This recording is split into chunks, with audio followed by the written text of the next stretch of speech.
ये प्रश्न ध्वनि परिवर्तन की रूप और उसकी दशाएं हैं, जो आधा हुआ था इसके पहले एक वीडियो में। अब ये नेक्स्ट इसके आगे का बोल रही हूँ। MA थर्ड सेम का सिलेबस है हिंदी साहित्य।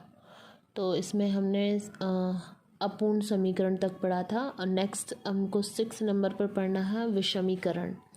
विषमीकरण में डॉक्टर द्वारिका प्रसाद सक्सेना के अनुसार जहाँ निकटवर्ती दो समान ध्वनियाँ अपना रूप छोड़कर दूसरा रूप बदल लेती हैं, वहाँ विषमीकरण होता है। इसे कुछ विद्वान आसावर्ण्य भी कहते हैं। इसके भी भेद हैं। पुरागामी विषमीकरण, जहाँ समीपवर्ती दो समान ध्वनियों में से पूर्ववर्ती ध्वनि जैसी कि तैसी बनी रहती है, किंतु परवर्ती ध्वनि अपना रूप बदल लेती है, जहाँ पुरागामी विषमीकरण होता है। स्वर समीकरण और व्यंजन समीकरण। स्वर समीकरण में पुरुष का पुरिस, तित्तिर का तीतर, भित्ति का भीत। व्यंजन समीकरण में काक का काग, कंकड़ का कंगन, पीपास का प्यास। इसमें नेक्स्ट है पश्चिगामी विषमीकरण, जहाँ समीपवर्ती दो समान ध्वनियों में से परिवर्ती ध्वनि जैसे की तैसी बनी रहती है, किंतु पूर्ववर्ती ध्वनि बदल जाती है, वहाँ पश्चिगामी विषमीकरण होता है। जैसे कि स्वर विषमीकरण में नुपुर का नुअर, मुकुल का मुअल, मुकुट का मुअर। व्यंजन समीकरण विषमीकरण में लांगल का नांगल, दरिद्र का दलिद्दर, नवनीत का लवनी। 7th है संधि। स्वरों के स्वरों से, व्यंजनों के व्यंजनों से और स्वरों के व्यंजनों से होने वाली ध्वनि परिवर्तन संधि कहलाते हैं। संधि से होने वाले परिवर्तन कभी ऐसा रूप ले लेते हैं उन्हें समझाना कठिन हो जाता है। जैसे कि सपत्नी का सक्ल, सौत का सौत्र, सौत। सत, अब, सौ, सौ। नयन, नयन, नयन। वचन, बैन, बैन। 8वां है ऊष्मीकरण। ध्वनियों का ऊष्म ध्वनियों में परिवर्तन ऊष्मीकरण कहलाता है। इसी आधार पर यूरोपीय भाषाओं के कैंतुम और क्षमतम 2 वर्ग बनाए गए हैं। 9वां है स्वतः अनुनासिकता, जहाँ कुछ शब्दों के मूल रूप में अनुनासिकता न होने पर भी उनके विकसित रूपों में अपने आप अनुनासिकता आती है। सर्प, सांप, उष्ण, ऊंट, भौं का भौं, कूप का कुआं, बाहु का बौद्ध, सत्य का साँच, अश्रु का आंसू। इससे कुछ विद्वान आकरण तो कुछ साकरण मानते हैं। डॉक्टर तिवारी के अनुसार आकरण कुछ भी नहीं होता, वस्तुतः अनुनासिक ध्वनि का उच्चारण अधिक सहज और सरल होने के कारण जो अनजाने कहीं कहीं ऐसा हो गया है। पूर्रीप किसी निश्चित कारण का उल्लेख नहीं किया जा सकता। 10वां है मात्रा भेद। क्षतिपूर्ति तथा स्वराघात आदि के परिणाम स्वरूप होने वाले ध्वनि परिवर्तन मात्रा भेद के उदाहरण हैं। इसके 2 रूप पाए जाते हैं। ह्रस्वीकरण, दीर्घ के ह्रस्व होना, शून्य का शून्य, आषाढ़ का आषाढ़, अभीर का अहीर, धूमू का धुआं, आफीसर का अफसर। दीर्घीकरण, ह्रस्व से दीर्घ होना, जिह्वा का जीभ, दुग्ध का दूध, शिक्षा का सीख, अक्षत का आखत, लज्जा का लाज। 11वां है घोषीकरण। अघोष ध्वनियों का घोष ध्वनियों में परिवर्तन हो जाना घोषीकरण कहलाता है। जैसे कि शाख का शाग, सती का सदी, कंकड़ का कंगन, काक का काग, नकद का नगद। 11 का 11। 12 है अघोषीकरण। इसमें घोष ध्वनियों का अघोष हो जाता है। जैसे कि मदद का मदत, वाग्पत्ति का वाग्पति।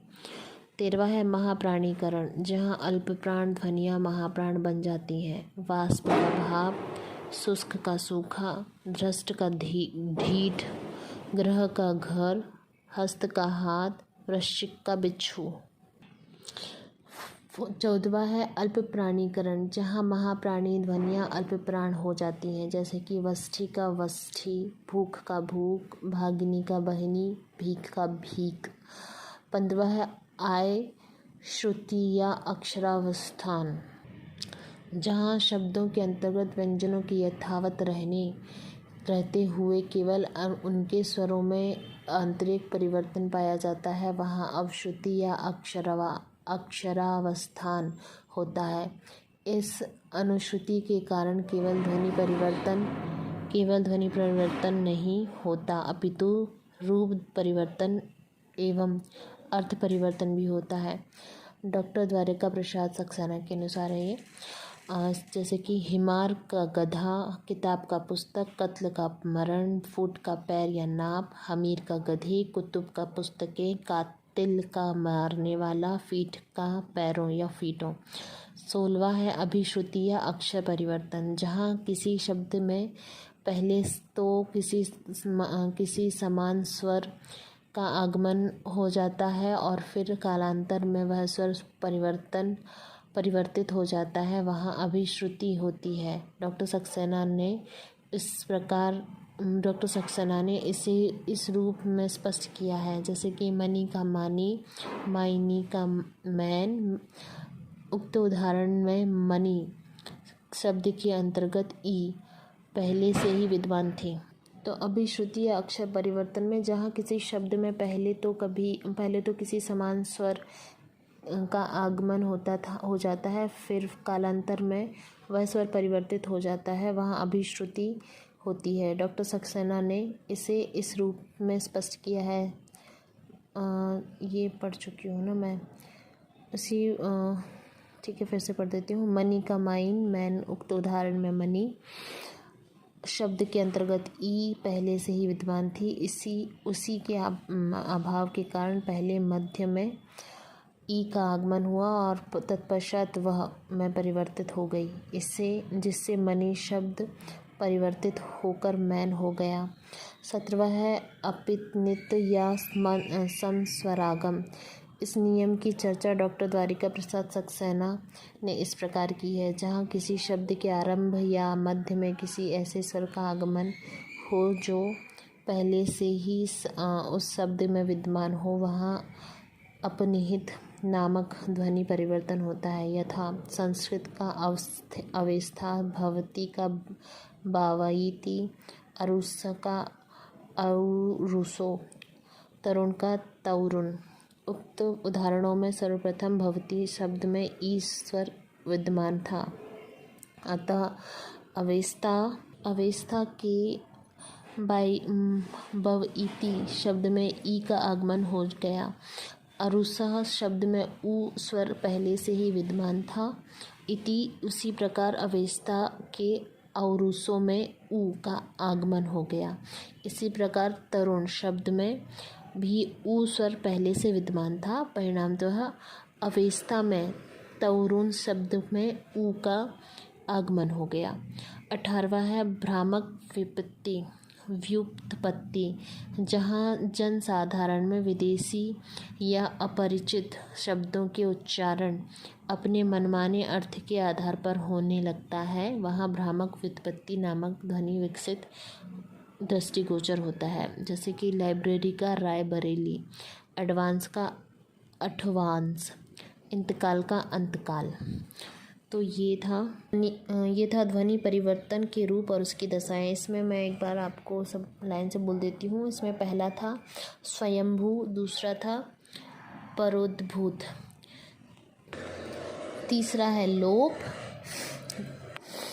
चौथा है विपर्यय, पांचवा है समीकरण, छठवां है विषमीकरण, सातवां है संधि, आठवां है ऊष्मीकरण, नौवां है स्वतः अनुनासिकता, 10वां है मात्रा भेद, 11वां है घोषीकरण, 12वां है अघोषीकरण, 13वां महाप्राणीकरण, 14वां है अल्प प्राणीकरण, 15वां है अश्रुति या अक्षरावस्था, 16वां है अभिश्रुति या अक्षर परिवर्तन। 17वां है अपिनित या समस्वरागम। 18वां है भ्रामक व्युत्पत्ति।